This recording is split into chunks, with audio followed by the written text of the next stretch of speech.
Assalamualaikum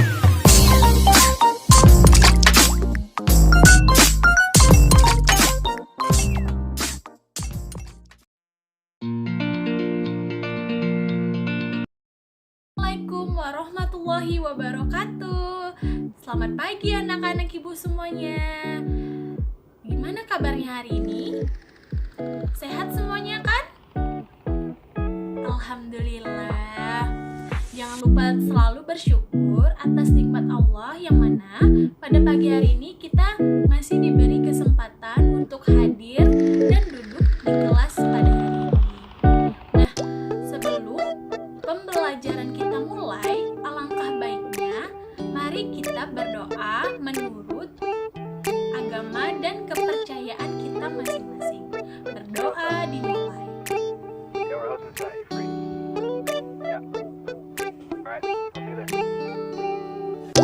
Berdoa selesai. Sekarang coba ibu lihat anak-anak semua mengecek kanan kirinya masing-masing. Ada nggak temannya yang tidak masuk? Alhamdulillah, berarti hari ini kita lengkap ya anak-anak. Yang hadir berarti ada 22 orang. Pada pertemuan kali ini, topik yang akan kita pelajari yaitu mengenai struktur dan fungsi sistem peredaran darah pada manusia. Nah, sebelumnya Ibu ingin bertanya nih pada kalian semua. Pernah tidak bagian tubuh anak-anak Ibu terluka? Misalnya karena jatuh dari sepeda atau terkena benda tajam seperti pisau dan benda tajam lainnya? Ada yang pernah?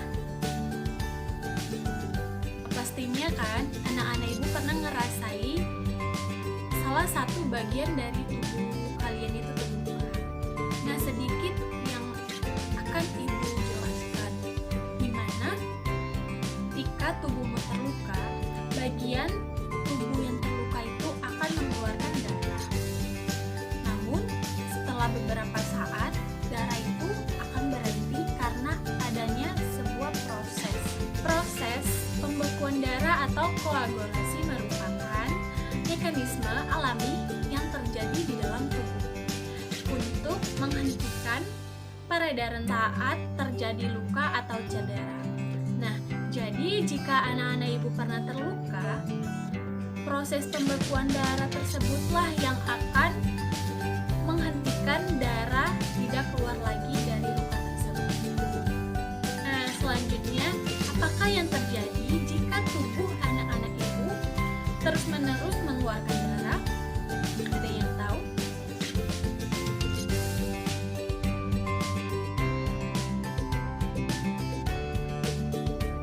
Nah, bagus. Diva pintar. Tentunya jika darah terus-menerus keluar, kamu akan kekurangan darah.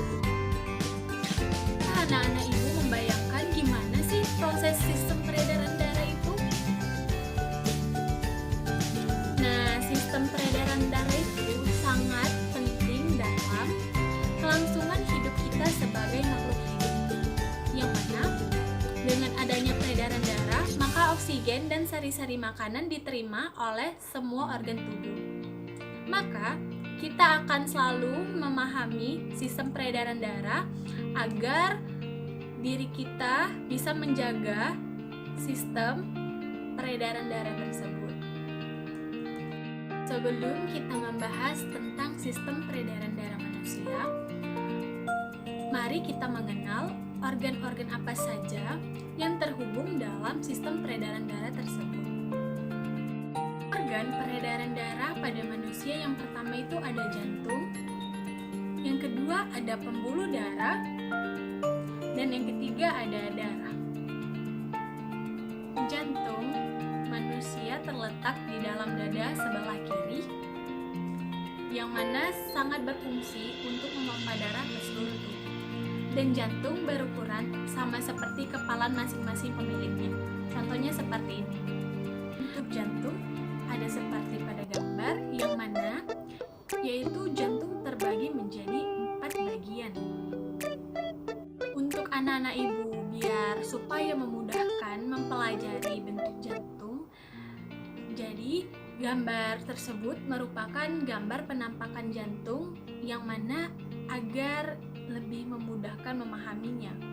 Nah, selanjutnya anak-anak, mari kita bahas lebih detail lagi mengenai ruang-ruang jantung yang ada di dalamnya. Pertama itu ada serambi kiri. Yang kedua ada serambi kanan. Yang ketiga ada bilik kiri. Dan yang keempat ada bilik kanan. Agar darah dalam ruang jantung tidak tercampur, maka jantung mempunyai katup atau sekat yang biasa disebut dengan katup jantung. Berikut letak masing-masing katup jantungnya. Selanjutnya anak-anak, mari kita bahas tentang cara kerja jantung. Fungsi jantung adalah untuk memompa darah ke seluruh tubuh. Jantung mengalami proses relaksasi atau diastol, yang mana otot jantung mengendur sehingga jantung seperti mengembang dan letak darah masih di serambi seperti pada gambar di samping. Lalu yang kedua ada kontraksi atau sistol, di mana otot jantung menegang sehingga jantung menguncup dan letak darah masih di bilik seperti pada gambar. Jadi, setiap jantung berdenyut selalu ada gerakan relaksasi dan kontraksi secara terus-menerus selama manusia itu hidup. Nah, selain jantung, ada organ yang tak kalah penting dalam sistem peredaran darah. Bentuk dan peletakannya seperti pada gambar berikut.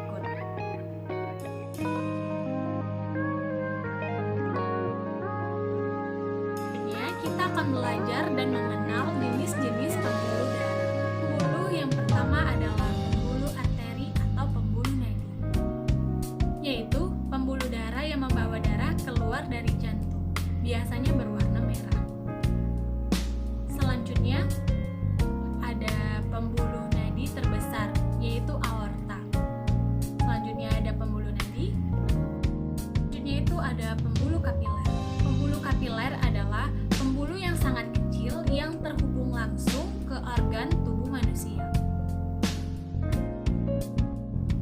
Selanjutnya ada pembuluh balik yang mengantarkan darah kembali ke jantung. Kemudian ada pembuluh arteri pulmonalis yang mengantarkan darah dari jantung ke paru-paru. Selanjutnya ada pembuluh vena pulmonalis yang mengantarkan darah dari paru-paru kembali ke jantung. Berikutnya adalah proses saat jantung berdenyut. Seperti yang sudah Ibu jelaskan di awal, jantung berfungsi untuk memompa darah ke seluruh tubuh. Berikut pada gambar di samping proses kerja jantung di dalam tubuh manusia. Jantung saat relaksasi, bentuk jantung mengembang dan darah masih dalam di serambi kanan dan serambi kiri. Katup terbuka lalu darah menuju bilik, yang mana saat berkontraksi, bentuk jantung menguncup dan darah mulai dipompa darah keluar dari jantung menuju pembuluh darah, ke paru-paru dan ke seluruh tubuh. Lalu kembali ke jantung lagi. Yang mana proses tersebut secara terus-menerus terjadi setiap jantung berdenyut di tubuh kita. Proses peredaran darah. Darah di serambi kiri menuju ke bilik kiri, lalu menuju ke pembuluh darah. Selanjutnya berkumpul sementara di aorta, lalu ke seluruh tubuh melalui pembuluh nadi atau arteri. Setelah mengalir melalui pembuluh balik atau vena menuju serambi kanan. Selanjutnya lanjut ke bilik kanan, lalu menuju ke arteri pulmonalis. Di paru-paru mengalami pernapasan, lalu menuju vena pulmonalis. Nah, proses tersebut terjadi secara terus-menerus setiap jantung berdenyut di dalam tubuh kita. Nah, selanjutnya itu kita masuk ke penjelasan warna darah, di mana darah yang berwarna merah adalah yang mengandung oksigen atau O2 dan sari-sari makanan. Jika darah berwarna biru, maka darah tersebut banyak mengandung karbon dioksida atau CO2. Selanjutnya, saat darah memasuki paru-paru, darah masih berwarna biru, yang mana darah tersebut masih mengandung karbon dioksida atau CO2. Saat kita bernafas, kita menghirup O2 atau oksigen, yang mana oksigen tersebut diikat oleh darah sehingga warna darah menjadi merah lagi karena banyak mengandung oksigen atau O2. Saat itulah karbon dioksida atau CO2 dikeluarkan melalui hidung. Nah, di saat yang bersamaan, saat darah menuju ke seluruh tubuh kecuali ke paru-paru, darah masih berwarna merah karena banyak mengandung oksigen. Tetapi setelah oksigen dan sari-sari makanan dipakai oleh tubuh, darah banyak mengandung karbon dioksida atau CO2 dan akhirnya berwarna biru.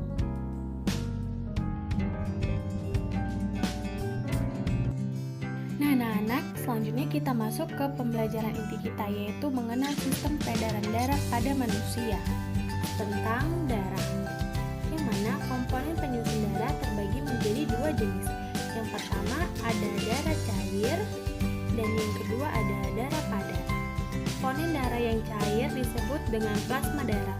Fungsinya untuk mengedarkan sari makanan, hormon, antibodi, dan zat sisa metabolisme di dalam tubuh.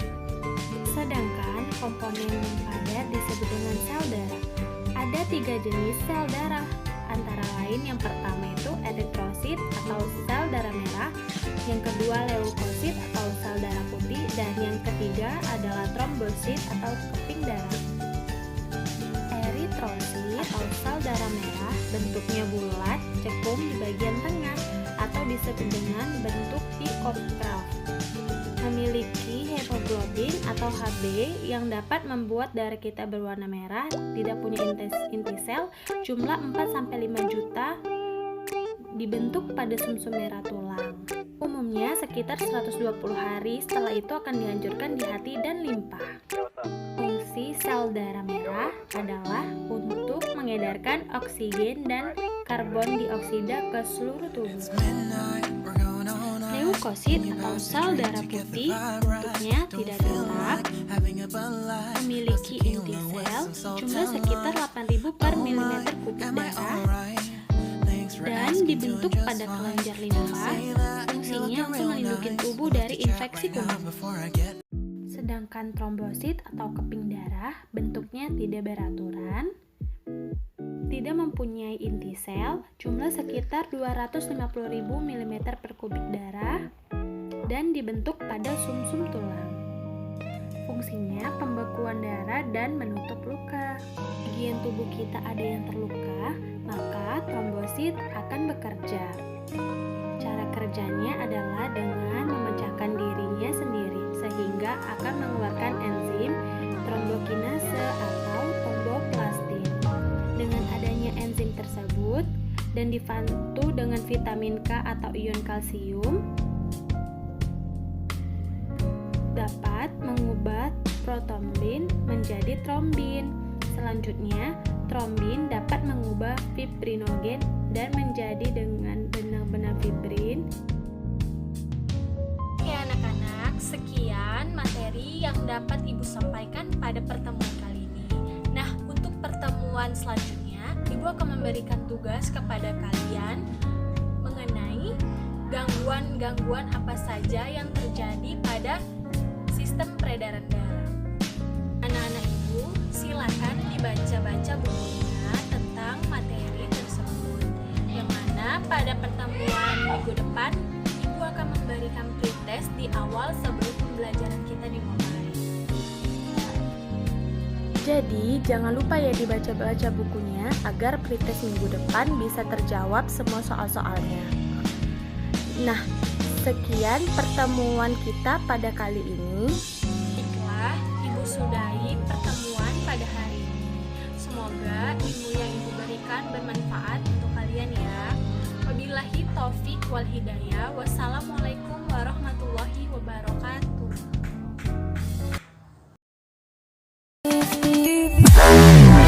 kembali.